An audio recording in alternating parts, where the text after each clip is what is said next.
কাল সকাল 9টা থেকে পুরোহিতরা তাদের পুজো পাঠ করবে তাদের নিয়ম অনুযায়ী। জগন্নাথ ধাম দেখতে পারে, তারা যদি একদিকে এসে আরেকদিকে বেরিয়ে যায় রথ দেখে, কোনো অসুবিধে নেই, তাহলে আবার অন্য লোকেরা সুযোগ। কিন্তু তারা জগন্নাথ ধাম মন্দির খোলা থাকবে, কারণ আমরা পাথরের সেটাও তুলবে 9:30টার পর। 9:30টার পর থেকে তারা রথ দর্শন করতে পারবে। রথ রাত্রি লাগিয়ে দেওয়া হবে, দুদিকে ব্যারিকেড করা হয়েছে যাতে কোনো স্ট্যাম্পেড হওয়ার সম্ভাবনা না থাকে। প্রেসকেও আপনারা জানেন যে এক একটা হল্টিং স্টেশনে আপনাদের হোল্ড এরিয়া করে দেওয়া হয়েছে, হোল্ডিং এরিয়া।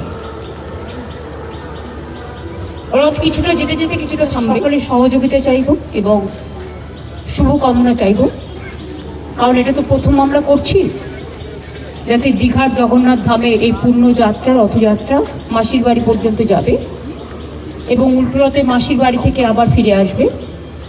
উভয় যাত্রায় যাতে শান্তিপূর্ণভাবে সুন্দরভাবে সমাপন হয়, আপনাদের সকলকেই স্বাগত জানিয়ে আপনাদের সকলের শুভকামনা এবং সহযোগিতা আবেদন করছি।